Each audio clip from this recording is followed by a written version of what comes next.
Dalam nama Bapa dan Putra dan Roh Kudus. Amin.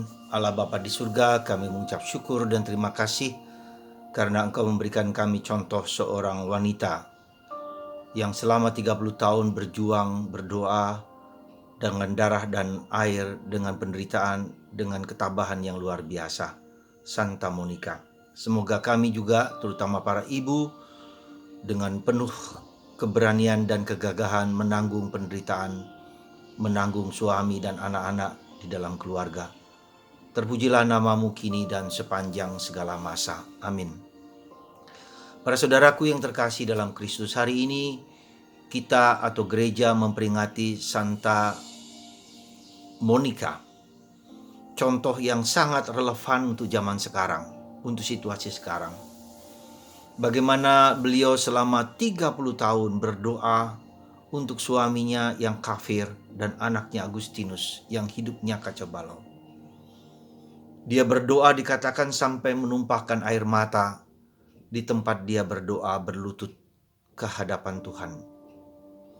Kita bisa membayangkan 30 tahun. 30 tahun. Dia harus berjuang antara iya dan tidak, jatuh dan bangun. Loyo, ketidakpastian, ketakutan, dan seterusnya. Banyak problem-problem hidup dalam keluarga ketika dia memperhatikan anak dan suami. Dan itu dibutuhkan untuk kita di zaman saat sekarang ini, terutama untuk para ibu. Bagaimana ibu-ibu memperhatikan kebutuhan anak-anak mereka, suami mereka di rumah setiap hari. Melihat mereka, tidak hanya soal makanan, tidak hanya soal kebutuhan-kebutuhan fisik, tetapi soal psikologi anak yang juga bosan dengan segala apa yang ada di rumah. Kita bisa bayangkan kalau rumahnya cukup besar masih lumayan. Tapi kalau rumahnya sempit, bagaimana anak belajar tidak punya uang untuk membeli pulsa supaya anak belajar online dengan gurunya. Bagaimana mereka punya uang, suaminya apakah tetap bekerja. Jadi begitu tekanan-tekanan yang begitu besar di saat ini. Kita bisa membayangkan penderitaan hati seorang ibu yang menangis, ya, yang gelisah, yang cemas, yang tak berdaya. Tetapi dengan memandang Santa Monica ini, saya yakin bahwa Anda semua dikuatkan, dan mohon lewat perantaraan Santa Monica supaya Anda tetap bertahan. Kasih berarti tabah dalam menanggung segala penderitaan.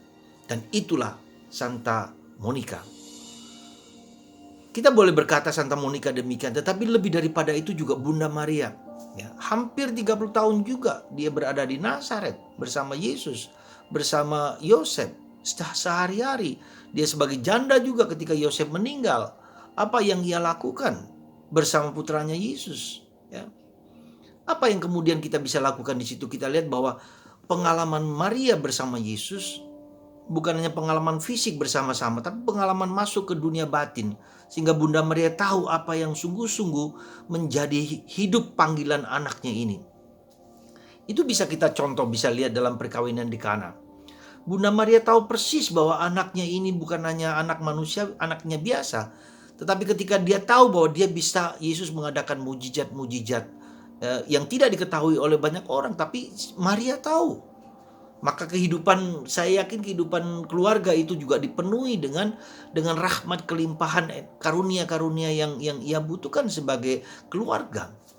Ya, jadi kalau misalnya Bunda Maria mengajak Yesus untuk mengubah air menjadi anggur dalam perkawinan di Kana, saya yakin, saya percaya bahwa Yesus juga melakukan, memberikan minyak, memberikan gandum ketika mereka tidak punya uang, tidak punya makanan seperti itu. Ya.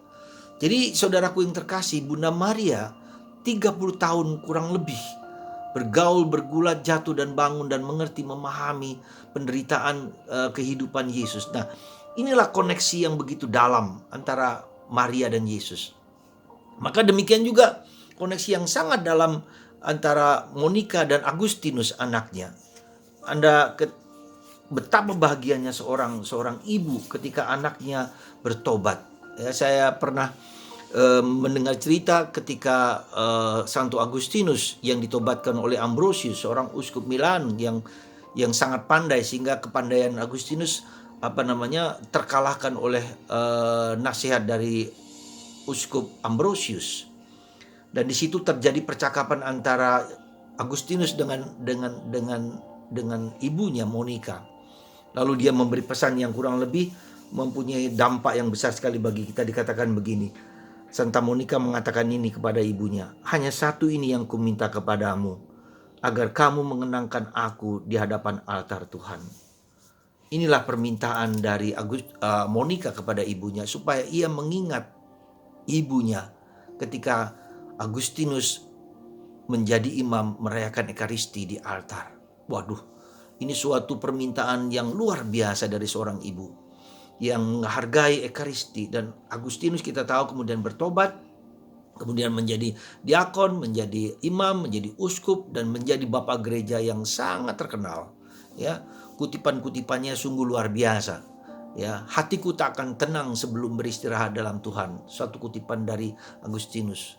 Juga kutipan yang saya ambil dari YouTube saya, Intimior Intimo Meo. Tuhan itu lebih dekat dengan diriku daripada diriku sendiri. Tuhan lebih tahu diriku daripada diriku sendiri. Dan itulah berkat pengorbanan dari Santa Monica, sehingga suaminya kemudian bertobat dan Agustinus menjadi orang besar. Kebesaran seorang anak, seorang imam, seorang pastor karena pengorbanan ibu mereka, karena pengorbanan bapak mereka. Dan kita bersyukur, kami para imam bersyukur atas orang tua kami yang mendukung, mendorong, dan mendoakan kami. Dan kami saatnya sekarang mendoakan tuh bapak ibu kami yang sudah meninggal, supaya Tuhan berbelas kasihan pada mereka dan membawa mereka ke tempat yang layak untuk mereka. Saudara, secara khusus saya mengenangkan hal ini supaya kita para ibu jangan putus asa. Ya, jangan putus asa. Percayalah, bersujudlah, berlututlah, berdoalah rosario. Problem hidup Anda akan dibantu, diselesaikan oleh Bunda Maria dan Santa Monica. Jadi seberat apapun hidup keluarga Anda, pandanglah Maria, pandanglah Santa Monica. Dia akan datang menolong Anda semua. Dan itu yang diminta oleh Tuhan dalam bacaan Injil hari ini juga, supaya kita tidak tahu kapan waktu kita tiba. Entah waktu kematian, entah waktu hari terakhir dalam hidup semua manusia, kita tidak pernah tahu. Bahkan dikatakan Yesus pun tidak tahu, hanya Bapa yang tahu.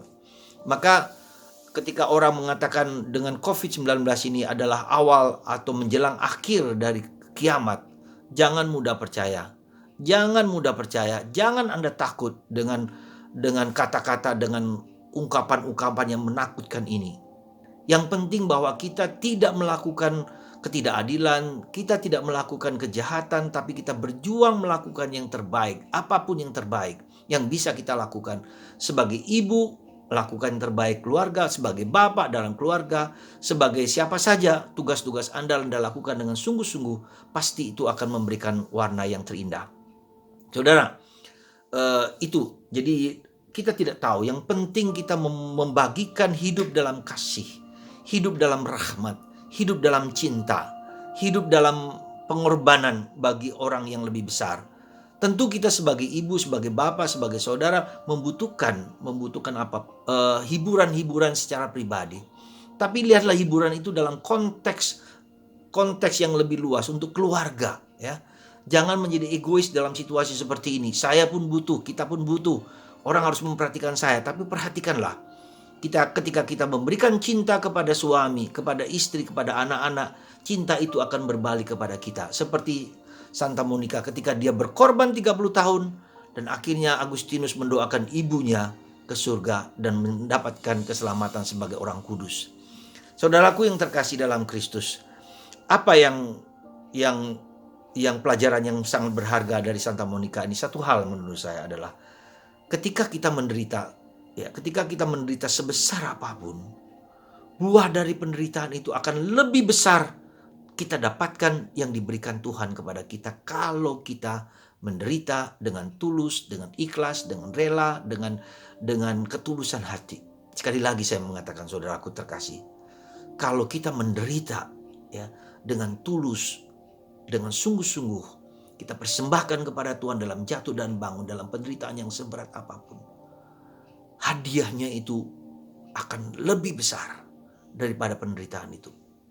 Maka Paulus mengatakan penderitaan zaman ini tidak sebanding dengan kemuliaan yang Tuhan berikan kepada kita. Saudara, di depan saya ada lukisan dari seorang ibu. Ibu yang cukup menderita ya, dalam pengalaman masa lalunya yang luar biasa. Tetapi Tuhan menganugerahkan rahmat berlimpah kepadanya dengan melukiskan Bunda Maria, Bunda penolong abadi yang menolong kita segala sesuatunya. Ya. Jadi ketika penderitaan itu ditanggung bersama Tuhan, akhirnya Tuhan memberikan bakat, kemampuan-kemampuannya yang lebih daripada yang ia derita. Bahkan lebih daripada itu, ia mendapatkan dalam tanda petik murid Bunda Maria. Dia mendapatkan Yesus, dia mendapatkan Roh Kudus. Dan itu lebih daripada menghibur penderitaan-penderitaan yang dulu ia alami, yang sekarang juga ia alami. Tetapi dia tahu bahwa Tuhan memulihkan hidup kita.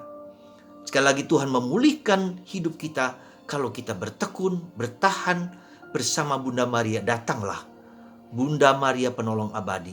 Dengan melihat lukisan ini, Anda bisa merasakan kasih Yesus, kasih Bunda Maria kepada Anda ketika Anda sedang mengalami kesulitan dalam penderitaan.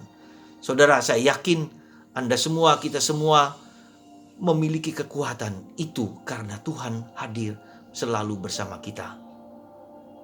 Semoga Tuhan menguatkan ibu-ibu semua di dalam keluarga untuk tetap bertahan, tabah, tekun seperti Bunda Maria. Dan hadiahnya lebih daripada penderitaan yang sedang Anda alami sekarang. Amin. Bapa di surga, berkatilah semua yang mendengarkan firman sabda renungan ini untuk kuat dan tabah dalam segala mengenanggung penderitaan seperti Santa Monica, seperti Bunda Maria. Mereka tidak pernah menyerah karena sandaran mereka adalah Kristus dan Bunda Maria. Berkat-Mu atas mereka semua ya Bapa, dalam Bapa dan Putra dan Roh Kudus. Amin.